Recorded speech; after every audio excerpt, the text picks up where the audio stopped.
Welcome to the Gugu Parenting Guide. Tips, tricks, and bedtime routines for a relaxed family life. Gugu, stories made for you.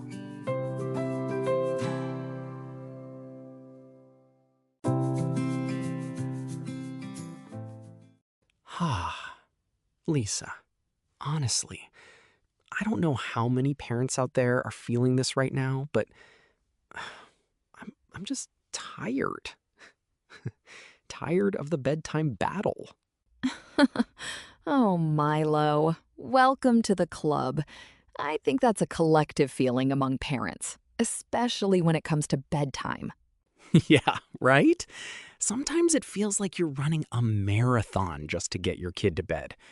Leo, my 4-year-old, has his own special ways of dragging out the evening. The other night, after the lights were already out, he suddenly whispered, "Daddy, I forgot how to sleep." Oh, the classics. The sudden, unquenchable thirst. The urgent need to go to the bathroom again, even though you just went. Or the pajamas that are supposedly itchy. I know that all too well from Zoe, my oldest. Exactly. And then that look, as if I've just committed the world's greatest injustice by asking him to brush his teeth now. It just escalates. Absolutely. And you know, Milo, these bedtime battles, as we call them, are actually completely normal. For kids, especially toddlers, falling asleep isn't just the end of the day. It's also a certain loss of control and separation from us, their parents, even if it's just for a few hours. That can be genuinely scary for little ones, even if they can't express it in those words. That's a good point. I've always just seen it as a power struggle. But loss of control? That makes sense. Leo is at that age where he wants to do everything himself. Yes, exactly. And that's why consistent, predictable rituals are so incredibly important. They provide a sense of safety and security and give kids a structure they can hold on to. It's like a little bridge that guides them from being awake into sleep. A bridge. I like that image. Okay, so no more spontaneous off to bed maneuvers. Got it. Exactly. And today, we've brought a few really proven steps for a peaceful evening ritual. 5, to be exact. Great. I'm all ears. What's the first step to making this evening marathon a little more relaxed? The first step, Milo, is what we call the stimulus wind down. And that should start about an hour before their planned bedtime. An hour beforehand? Oh boy, that's ambitious. Yeah, I know. But it's really crucial.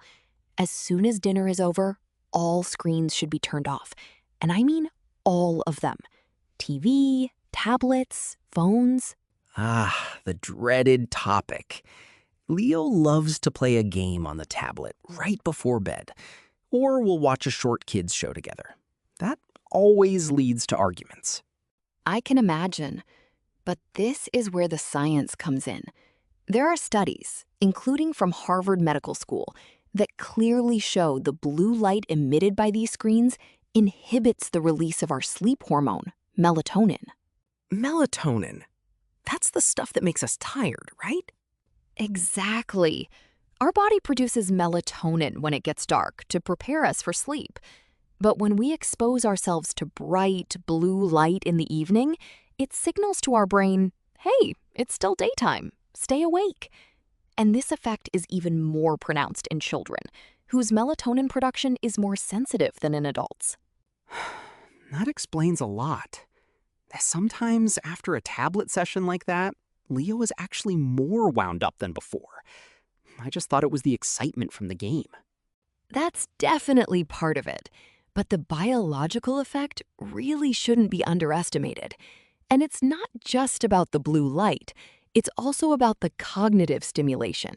A fast-paced game, an exciting cartoon, all of that keeps the brain buzzing instead of letting it wind down. So, what should we do instead? Building with Legos at our house is still pretty loud and exciting. Totally understandable. The key is calm activities. Puzzles are great, some gentle building, drawing, maybe listening to an audiobook or some soft music. Something that soothes the senses instead of overstimulating them. At our house, Zoe will often draw a picture, or we'll play a quiet board game together. Or my little son, he just loves to sort his stuffed animals in his bed while I sit with him. Got it. So away from the screen and toward calm. But you just mentioned audiobooks. That's digital too. How does that square with the criticism of screens? That's a super important point, Milo, and a very valid question. When we talk about hitting the stimulation breaks and avoiding blue light, we're mainly talking about the visual stimulation and the light from screens. A pure audiobook playing from a speaker with the screen turned off, or where the device is just being used as an audio player and put aside, doesn't have that negative blue light effect. Ah, so that's the key difference. The glowing screen. Exactly. And that's also an area where we come in with Gugu. We're well aware of the concerns many parents have about screen time and digital media. That's why we designed Gugu with a focus on listening. You can enjoy the stories as a pure audio experience without ever needing to turn on the screen. It's easy on the eyes, the brain, and especially on melatonin production. Kids can just lie back, close their eyes, and listen to the story as they slowly drift off to sleep. That's really clever. Because storytelling itself is so important, but I know we're getting to that. Right.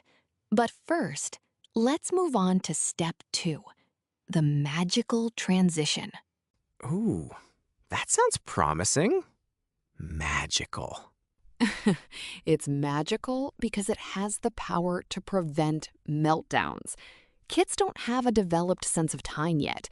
An abrupt, okay, time for bed, violently yanks them out of their play or whatever they're doing. It's like a shock to their system and almost always leads to resistance. Ah, I know that feeling. Leo will be totally absorbed in his Lego world, and I'll say, okay, Leo, it's bedtime. And he looks at me like I'm the evil dragon destroying his kingdom. Exactly. A heads up is so much better. A little warning signal. It can be something as simple as, when the little hand on the clock gets to the 6, we'll put on our pajamas. Or 5 more minutes, then it's time to clean up and get ready for bed. I tried using a timer once, but that just led to him frantically trying to finish everything in the last 30 seconds. Oh, I know that one. Sometimes you have to make it more playful. A little hourglass you can flip over and say, when the sand runs out, we'll go snuggle in bed. Or a special cleanup song, or a getting ready for bed song that you always sing. It signals the transition in a gentle, playful way. It helps the child's brain prepare for the shift. It gives them a sense of being part of the process, not like they're just being ambushed. That's smart. It goes back to that sense of control you mentioned earlier. When they know what's coming, it's less scary. Exactly. And it also helps them regulate their own emotions better because they aren't so suddenly overwhelmed. Okay, so hit the stimulation brakes and create a magical transition. What's next? Third is physical connection and letting off steam. A lot of kids need to release physical tension before they can fall asleep. They might have been running, jumping, and roughhousing all day. That wired feeling isn't just in their head, it's in their body too. Oh, that is so true for Leo. He always wants to wrestle or fight with me right before bed. I just thought he was trying to wind me up. No, that's often a completely natural need. Their nervous system is still wired for active and needs help shifting down to calm. A short, gentle massage, for example, on their back or feet, can work wonders. Or just taking some deep breaths together. Deep breaths. I can just imagine the look Leo would give me. You have to make it playful. With Zoe, we sometimes do pizza making on the back. I pretend to knead pizza dough on her back, add the toppings, and then slide it into the oven.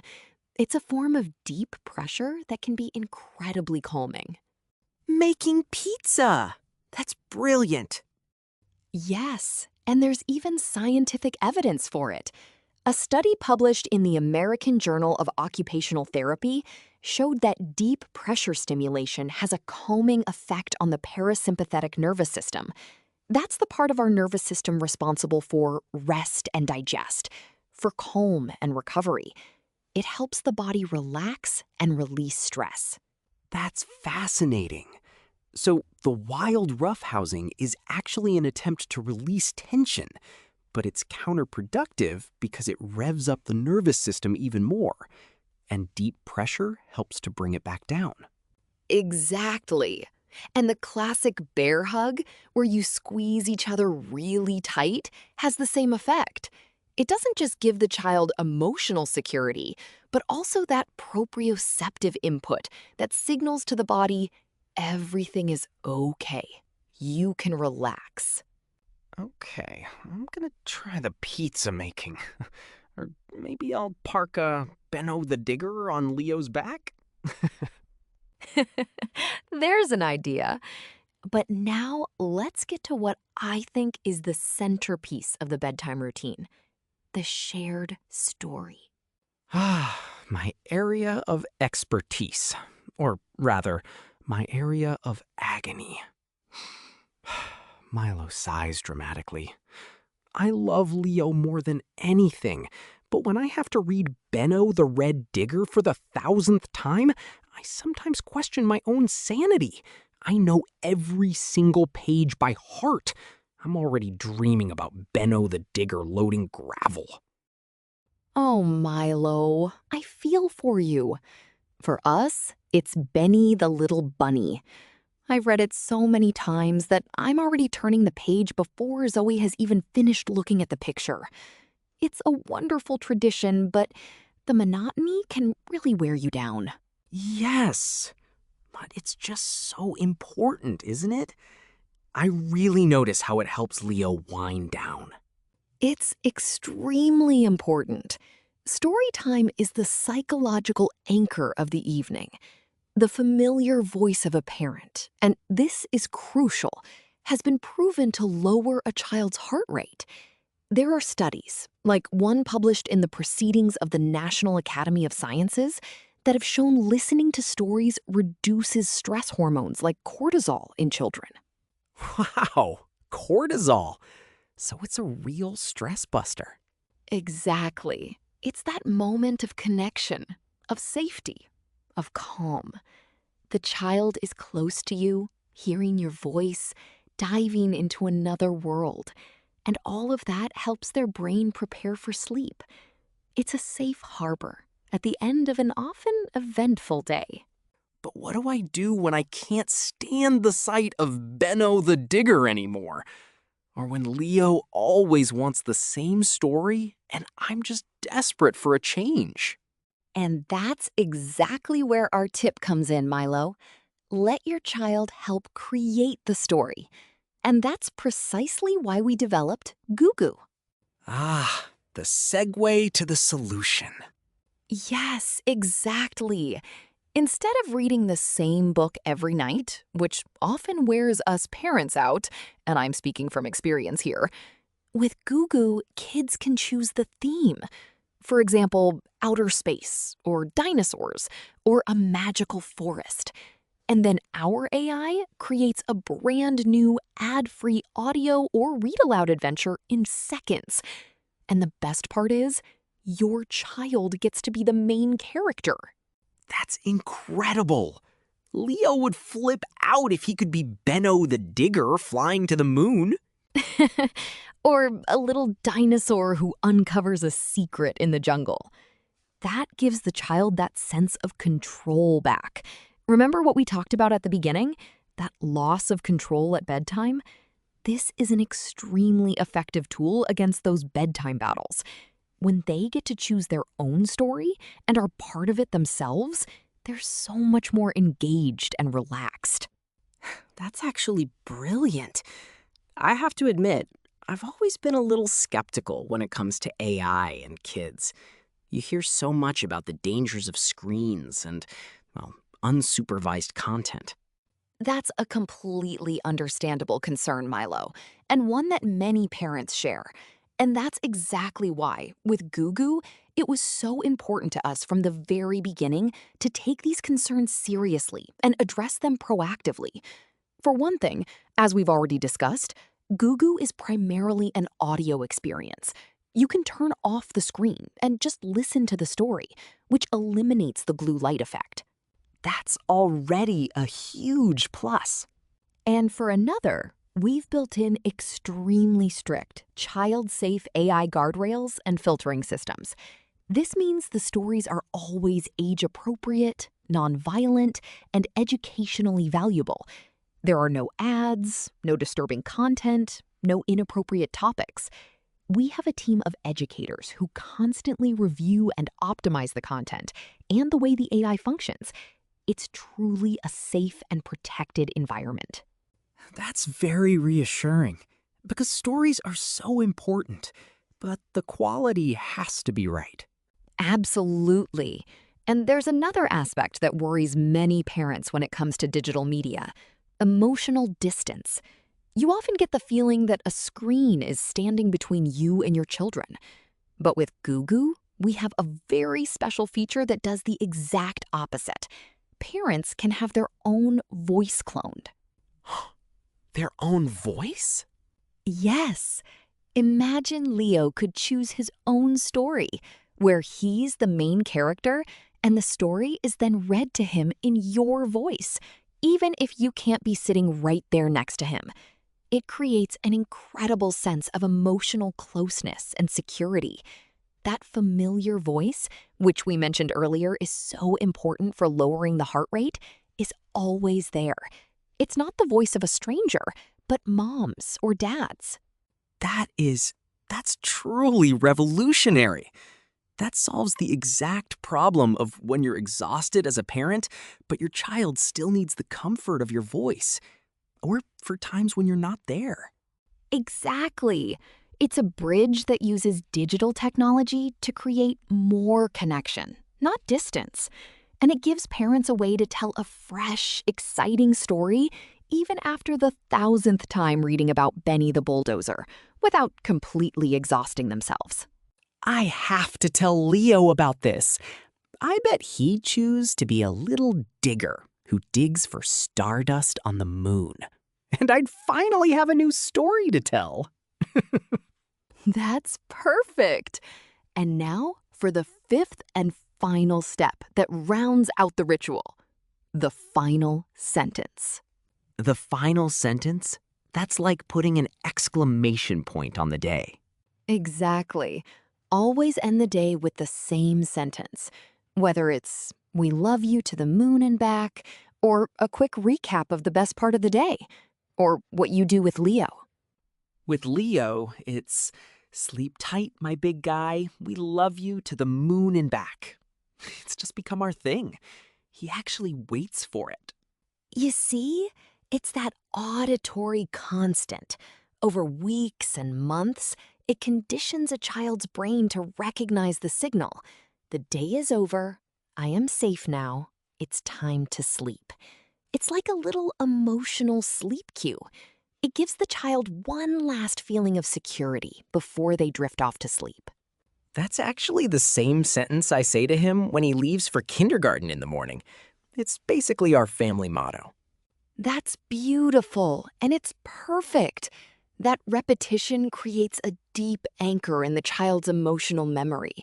It's a ritual within the ritual. Okay, so to recap, hit the sensory brakes, the magic transition, physical closeness and releasing pressure, the shared story, preferably with Gugu so you don't get Benny the Bulldozer burnout, and the final sentence.